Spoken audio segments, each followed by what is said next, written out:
uphi umhlobo onjengo Jesu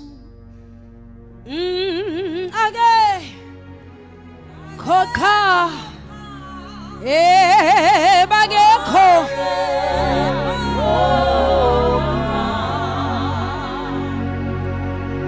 uphi umhlobo bonjengo Jesu ake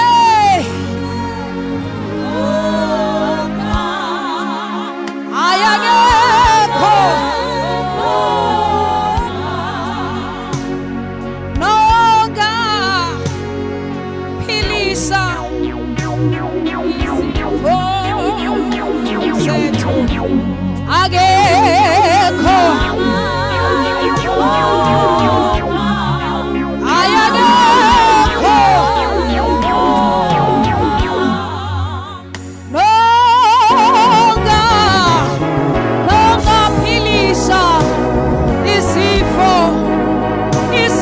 zethu akekho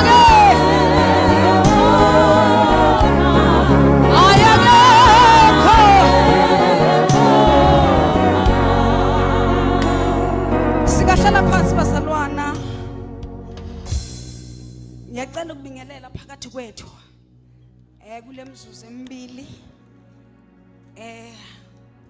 ibandla lika Kristu bese ngiyabingelela inceke zikaNkulunkulu abapostoli the bishops abafundisi egameni lika Jesu ngibingelela abaprofeti bakaNkulunkulu egameni lika Jesu amen asibonge uNkulunkulu bazana for this chance asinikeze yona ukuba sizokhonza icebo likaNkulunkulu amen angeke ngithathe isikhathi eside sikhulumile no bishop cha kuba kuyangami ngaba kuzeki inkinga akusikhona ukuthi ngiqale Joburg I think 2 weeks back I was fighting kodwa ke uNkulunkulu wami wethembekile amen ngicela sibheke izwi kaNkulunkulu kafushane Psalms 75 sifunda iverse lokugcina uverse 10 bese siyathandaza ma ekhona mhlawumbe ophethe iTPT vision iyona version iyona eza kamnandi amen chapter 75 uverse 10 wakhona noma ke eyiphi ke iversion ekhona singafunda bazalwane noma isiZulu noma yini bese ngihlala phansi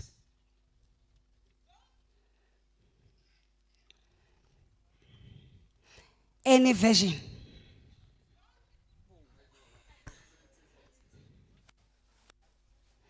Amahubo 75 chapter 75 verse 10 zonke izimpondo zababi ziyakunqimuka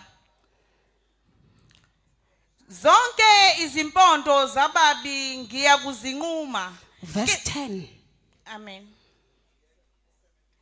75 verse 10 yes zonke izimpondo zababi ngiyakuzinquma kepha izimpondo zolungileyo ziyakuphakanyiswa amen linamandla baba izwi lakho speak your heart in Jesus name amen kafushane bazalwana ngicela uqale ngibonge the man of God umpostoli obekhona la phakathi kwethu ethulula inhliziyo kaNkuluNkulu lingidakile izwi kaNkuluNkulu ngenxa yakhe ngibuke uNkulunkulu evunyile in chapter wakhuluma izinto ezinkulu ebekade ezigcaliswa uNkulunkulu ngicela simbonge uNkulunkulu ngaye I am restored I am revived salwana ngenxa yogcobo uNkulunkulu ebelibeke phezu kwakhe amen and njengoba ngimela I believe basalana ukukhuluma nje into encane ngenxa ukukhuluma kaNkulunkulu okwanele ngendlela akhulume ngayo amen kule chapter esifundile ngicela sibhekeni mhlambe umsuka waleli verse kulo 5 minutes ukuthi lama chapters womabili uchapter 73 and 75 ubhalwe umprofeti and the Levites uAsaph. Uma ufunda umlando wakhe kuthiwa ube co-worker with David, bebesebenza ndawonye kwi ministry ye worship ebandleni. Amen. Aphinda bemlevi endlini kaNkulunkulu futhi yena ubezalwa umlevi. Hallelujah. Aphinda bomprofeti endlini kaNkulunkulu. But in chapter 73 sibuka uAsaph. Mayeqala nje iverse lokuqala uthi, now this is my story. Ngicela ukwethula indaba yami. Umeqala ithula indaba yakhe uthi ngicishe ngawa kwigrace kaNkulunkulu. Hallelujah. Uthi sengicishe ngawa kwigrace kaNkulunkulu, secishe unyawo lwami lwashelela emseni kaNkulunkulu. Umechaza isizathu sokuwa kwakhe, uthe ekukhonzeni kwakhe ubone uNkulunkulu ephumelelisa abantu ababi phambi kwakhe. Eqhubeka eseva wabona abantu ababi behlala kahle emshadweni bengadivorce, kodwa abahle noma abalungileyo uqhuma ama divorce left and right. Uma ebuka impilo yababi into ecishe yamwisa ukubona lize lithi enye vision uthi ngibone ngishi wealth yehlela abantu ababi, kodwa mangithi ngiyabuka endlini kaNkulunkulu bayathandaza kodwa ayikho into ehlanganayo. Now sengicishe ngawo ke kwigrace uyaconfessa la bazalwane.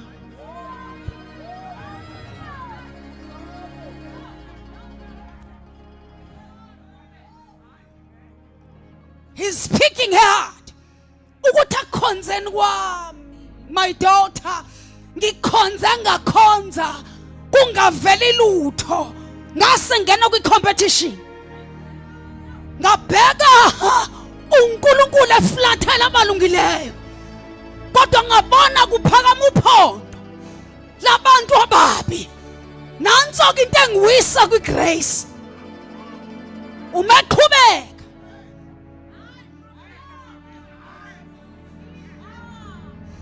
uthi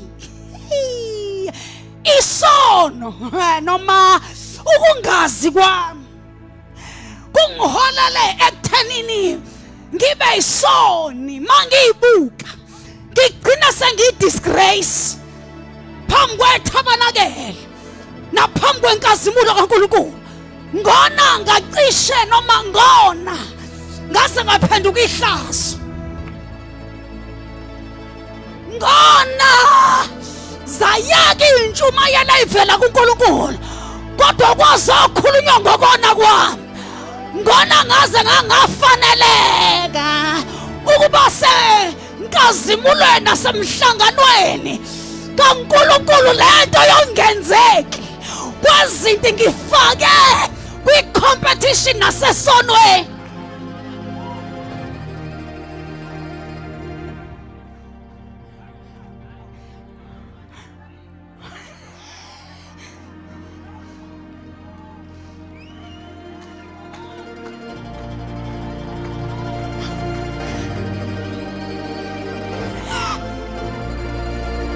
Uke wamkhonza uNkulunkulu engathi uthulile. Umkhonza ngathi ayikho into ayizwayo eqondene nawo. Unikele nikhothi the word. Uthi ngenxa ukuthi uthezwini lakho asilethe yonke iminikelo nokwashuma uzovula amafastela ezulu, kodwa uthi uyabheka kuvalekile uma kuziwa ngakuwena. Bese ungena kwi-competition ubona babi bephumelela bangangenisa ishumi endlini.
refreshing.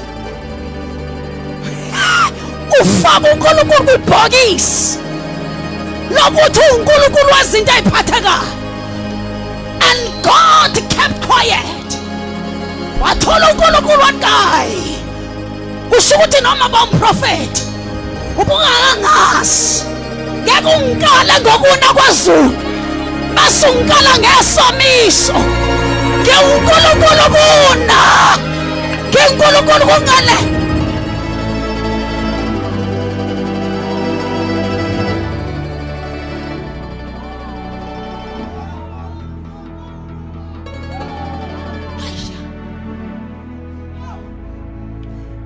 Measurement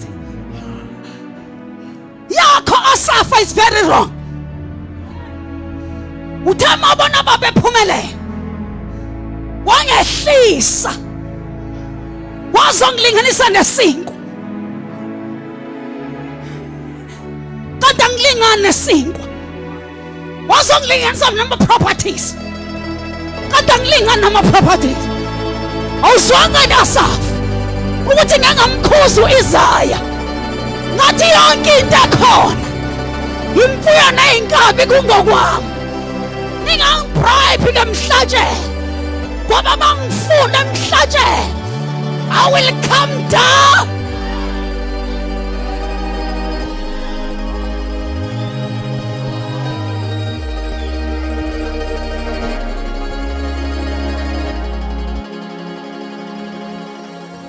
Sesiyathandaza uthe mayichaza uAsafa uthi ngaba bitter ngaze ngona usaid until ngize ngemhlanganweni wenkazimulo mangifika emhlanganweni wenkazimulo into ayenzile ungithatha wanginikeza wisdom kwi-closet ngimthuka in public kodwa wangibuyisela kwi-closet wanginika i-wisdom kwi-closet waset us from today your praise this kind of praise lolu phondo engikunika lona hayi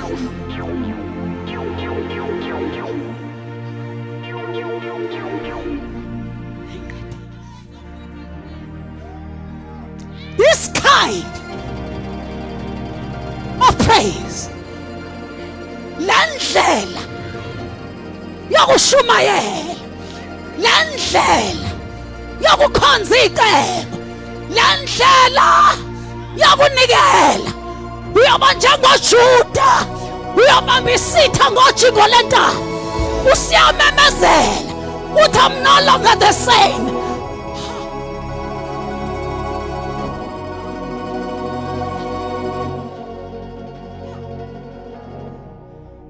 Angisafana seqaleni ku-73 I was complaining until ngingene kwenkazimulo. Mangifika kwenkazimulo angidiscovanga ingcebo kodwa ngabheka uNkulunkulu ogolide nesiliva lingela ngadinga ngabheka uNkulunkulu ondumiso ayiphekwa ukuthi wenzeni ngabheka uNkulunkulu ondumiso iyavuka nasedesert ngabheka uNkulunkulu ondumiso iyavuka kwi-dryness la kungekho mazwi ngabheka uNkulunkulu othatha izinto ezibuthakathaka aphahla sengaze inamandla. So in verse esilifundileyo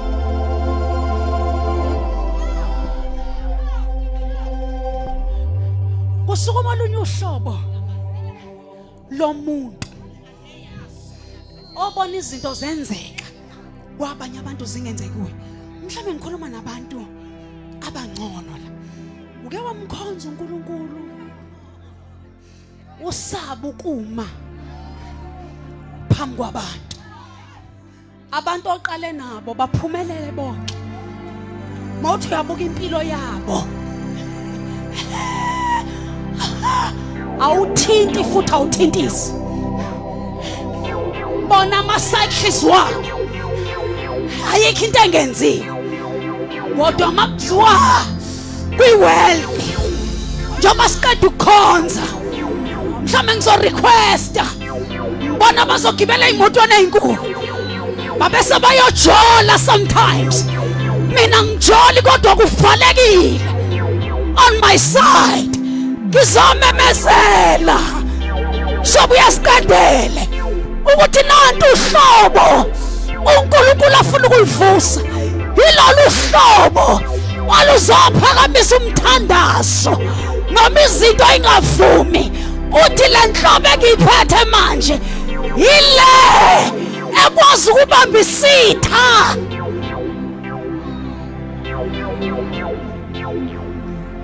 Lolu hlobo yilolo liqala i-new chapter kwifamily.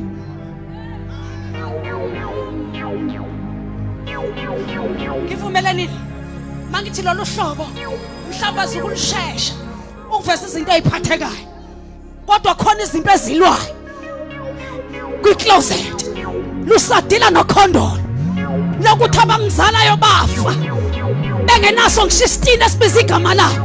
So lolu hlobo lwe ngiphethe i-chapter entsha for my generation ngoba lesambule sami kunye nabantwana bami. So it is not about the wickedness abaphumelelayo, it is about something God afuna ukuyenza kwisizukulwane sami nesizayo.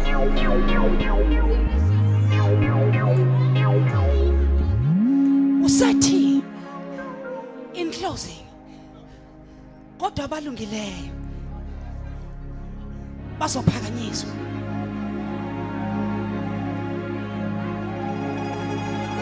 Abalungileyo hamahasuya bazophakanyiswa.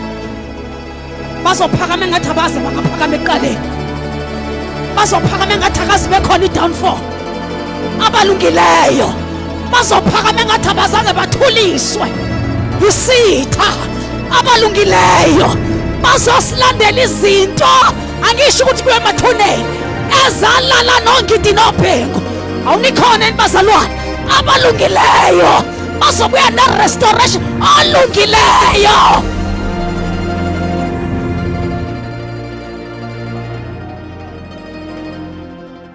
In closing,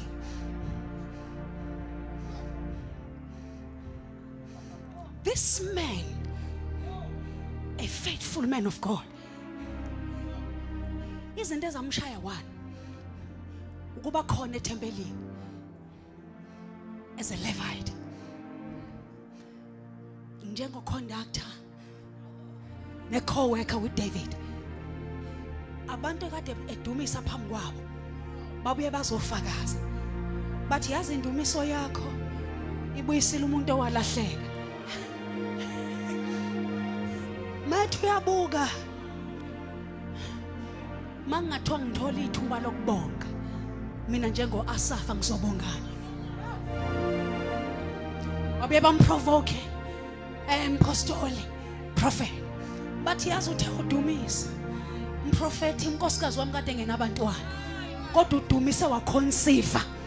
Mathi uyabuka unjengoZakhariya owayithandazela abantu kwenzeka izinto ethempelini kodwa sakhe isibeletho sike nkosikazi wakhe engahlali lutho kanti uNkulunkulu uzophendula aphendule sephethe iwundlu ezophendula imithandazo eminyaka ukuthi Zakhariya ikhona impendulo yokutholwa komntwana wakho ikwi-transport yokuthi uJesu lokade umthandazela ngeke akwazi ukuministara isibeletho sikankosikazi singabanga active.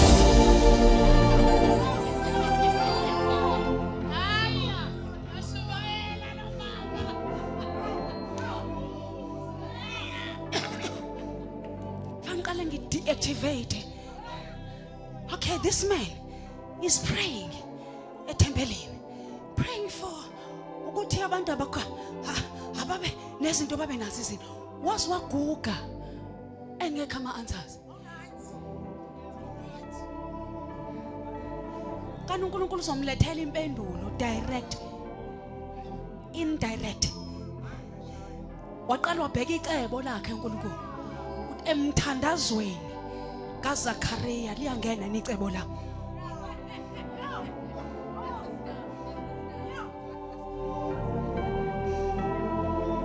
Ngathandaza kanti uthandaza into eshwebe icebo. Uthandaze kanti kwipuzzle kaNkulunkulu ayingeni lento oyithandazela. Awubuza nangumuntu esifazane oyeya njalo eshilo yothandaza. Ngelanga washintsha ngalo umthandazo. Thandaza njalo. Ilimi ikhona. Mayidumisa kwehlizulu kodwa uphambene necebo.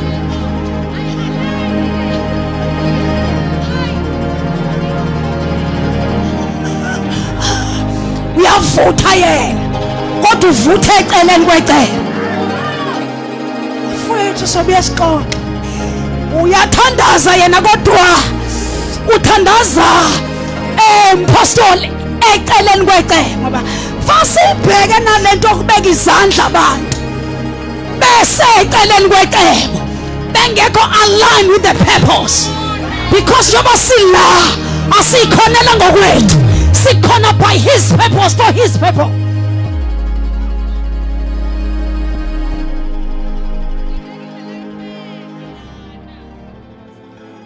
Nengathi abandleni ngathi uNkulunkulu uthi uyalinda izwi lakho ukubaletha, hayi ukuthi ulishumayele. Ulinda libe kuwe. Enye into ukulishumayela, enye into ukuphiliswa ezweni. Mawuthi usixolela amacala ethu, kunendlela yokuthi ulifunde, yokuthi unyathelwe umuntu o very close to you, kuze mawushumayela ngalo ungashumayeli ngevesi olifundile, kodwa ushumayele ngento ohambe kuyo. Waxolela umuntu abengafanele umxolele, wamxolela ehliphizile wakuhlikiza, igama lakho waqeda ngawo. Bese athi uJesu kunevesi before niqhubeke nomthandazo othi othandazayo akabe ngoxolelayo. So when you pray, God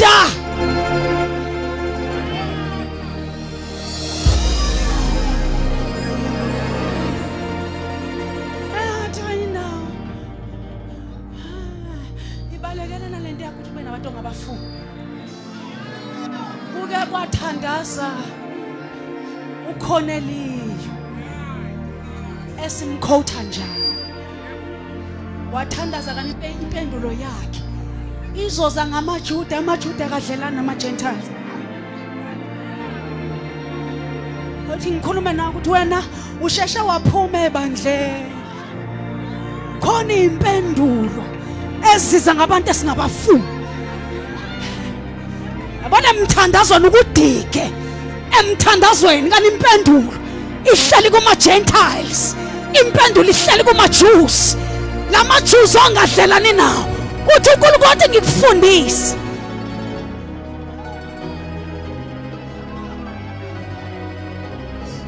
Khoneli ikhona impendulo. Sibathandazele nalabo abathi bona banamabandla baphethwe umuntu. Yafika impendulo kuKhoneliyo, imessage yeza ngengelosi, kodwa kwathiwa kukhona umuntu ovakashe kaSimon umshuki, uhlale ngasolwandle ngamamazi indoda engekho emzini wayo.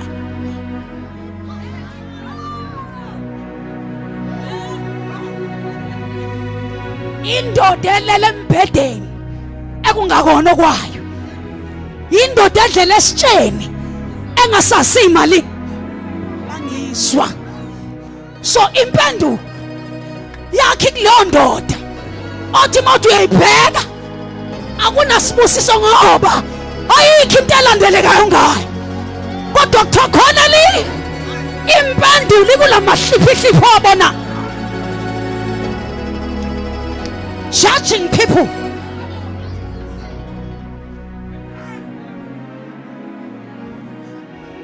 Banye bathandaza kodwa kunabefundisi abangakwazi ukubalalela.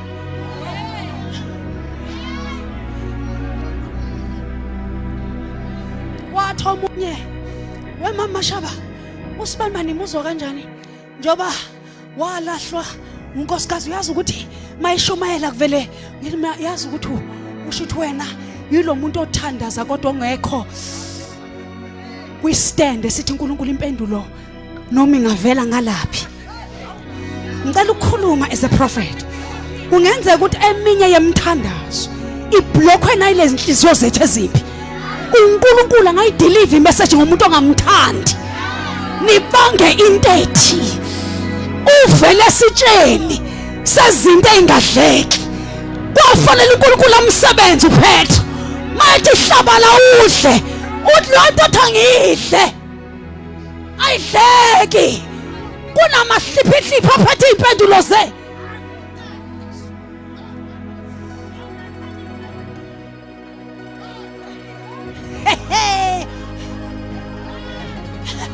Kuhaya kunabantu impilo yabo isikhathathi ungcwela ngalendlela ukuthi ngeke ulalele imthandazo yakho kodwa bayipackage yempendulo yakho and mawulele babelele bona babona isitsha nendwangu enamakhonasi bese uya appearisha nawe kulezo ilwane engahlabeki.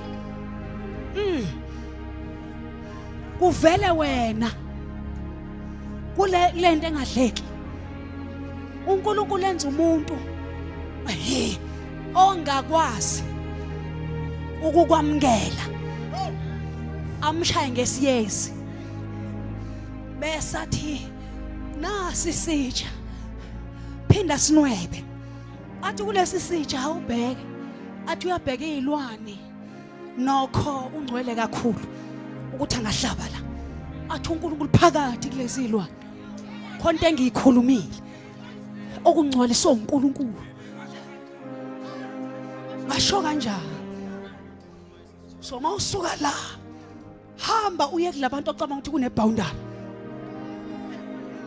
uyimpendulo yabo umefika phakathi kwabo ukhona liwa phansi ngenyawo uphethwa udayi angiyena uNkulunkulu losobe sixoxele la amchase vese ume wangenyawo mayiqalaza ilanguage ayifani uthi ngempela uNkulunkulu akukho ukukhetha ngizomemezela ukuthi angazi ubhekene nani kodwa uphakamisa uphondo lwakho kulolo phondo lwakho there is victory asime ngenyawo.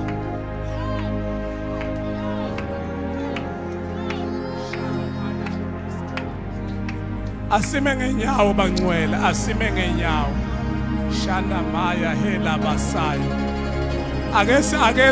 akesime ngenyawo Bishop Ikhalo ozothandaza. Thank you Lord. Asime ngenyawo kulawo mahliphi kukhona impendulo yakho kulento nesitsha osibona singafanelekile izulu lizothi hlaba udle ngicela ugibele ukhuleke nathi hlaba udle manda libokhosanda libokhosiya ukhala baba bayendele bebesikhathala babosaya phakamisa izandla zakho zombili la ukhona impendulo yakho ibekwe la ungakaze wacabanga ukuthi khona ushele bekhetha ilaba bosanda kodwa ngithi bathande nalabo abakulimazile ngoba impendulo yakho ibekwe la ungakaze wacabanga khona. Yebo ulimele, yebo ulinyaziwe kodwa kubekwe impendulo yakho. Impendulo kaNkulunkulu ike yafika ngamadoda nokhoko ngoba mayisafuna ukuphendula mayisafuna ukuphendula usebenzisa nombani lamadoda noqhoka rejected kuthiwa kamemeze athi ngingcolile kanti kulanjiwe ekama lamadoda noqhoka amathamba bangumsindo noqhoka. They walked with God until uthabo oluthule kuzwakala izigi ekama lama-Aram. Umprofeti ebusuku kade ehlaselwa kuthiwa akabulawe umprofeti wayeseyamemezela umprofeti wathi hayi wenkosi yakwa-Israyeli kusasa ukudla kuzobe kudayiswa engazi naye ukuthi lento izobe ivelaphi kanti uJehova uzothuma ababuthakathaka abanokhoko abangenamandla kanti kulethwa impendulo yakhe ikhona kodwa iza ngamahliphi izwa ngabadelelekileyo. Ikhona impendulo yakho ibekwe kokudelelekileyo. Asithandaze. Limanda la kapaita sila andaili kotosia atapaita sikataila atakapaite ketelimos yelebebebe sika tandaza wherever you are. Ikoni pendulo ukamamanda ikapaita alamaila atosaya liketeila mata atapaita sile iketela babasaya ikamala babasike ikona impendulo.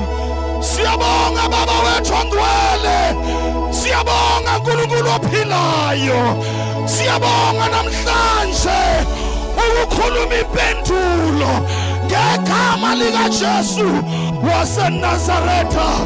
We thank you Lord and we bless your name. Shayizana phezu kwekhanda unikeza uNkulunkulu udumo. Shayizana phezu kwekhanda.